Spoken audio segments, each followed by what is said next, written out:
Halo semuanya, aku tahu kalian nggak nyangka banget, tapi ini permintaan dari seseorang dan aku nggak bisa bilang nggak karena panjang ceritanya. So, sekarang kita akan nyoba bikin reaction dan nge-breakdown dan bikin teori sekalian. Karena menurutku kalau udah terlanjur bikin, mending sekalian aja sampai jauh gitu kan. Oke, jadi sekarang kita coba tonton dulu aja trailernya.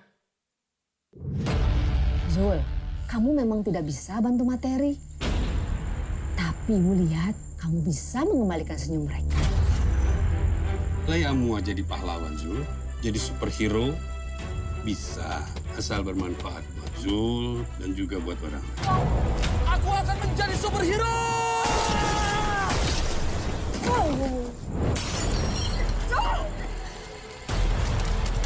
Bapak!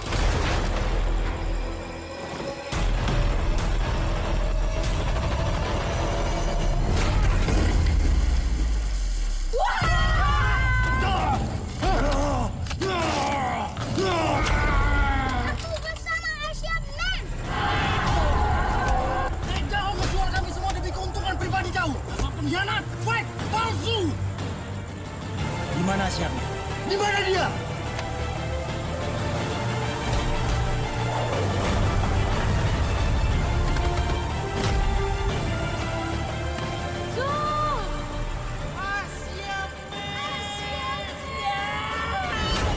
Sekarang mau belajar apapun ada di YouTube. Lihat nih, tutorial masak. Ada. Tutorial sunat ada, John.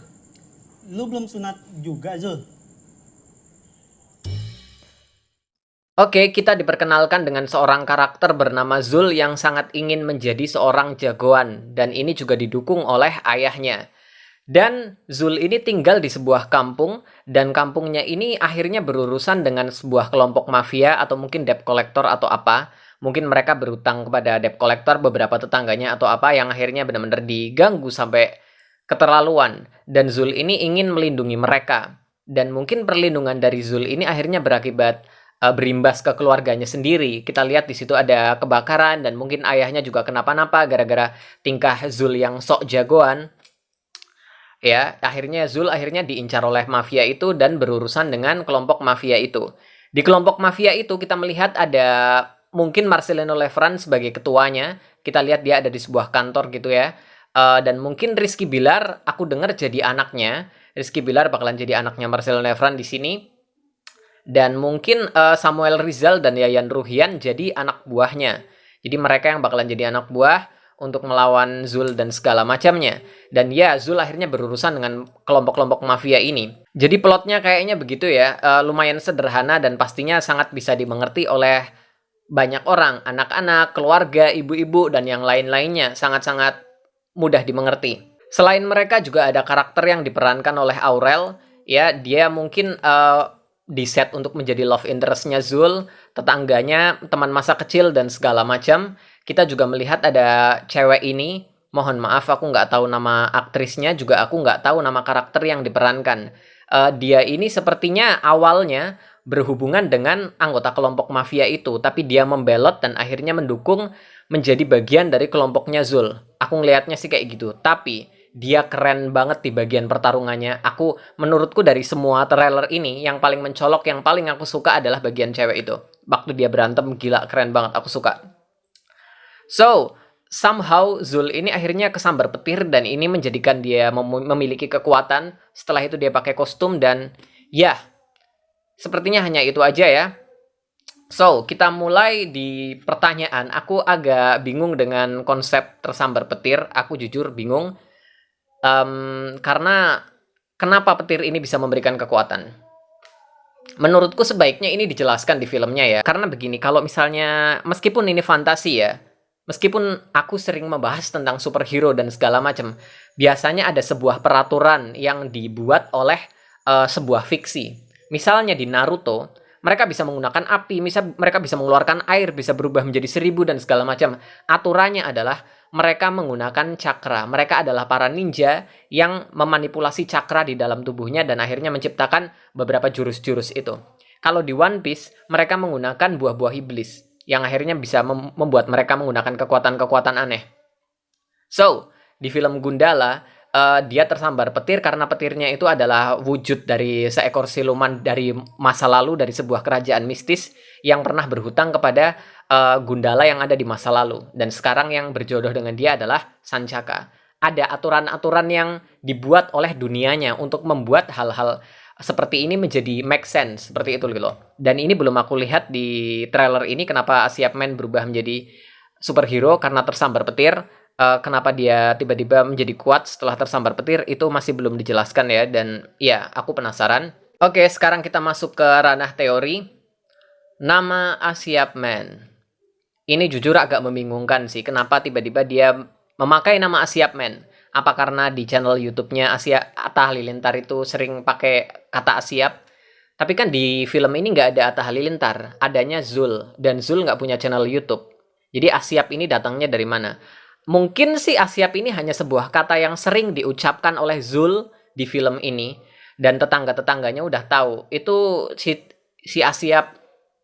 Dan akhirnya ketika dia menjadi superhero diberi nama oleh tetangga-tetangganya Asiapman. Hanya buat keren-keren aja, karena kayaknya juga dia nggak menyembunyikan identitasnya ya. Kayaknya semua orang tahu identitasnya. Dia juga nggak pakai topeng untuk menyembunyikan identitas. Jadi antara Zul dan Asiapman sepertinya semua orang tahu.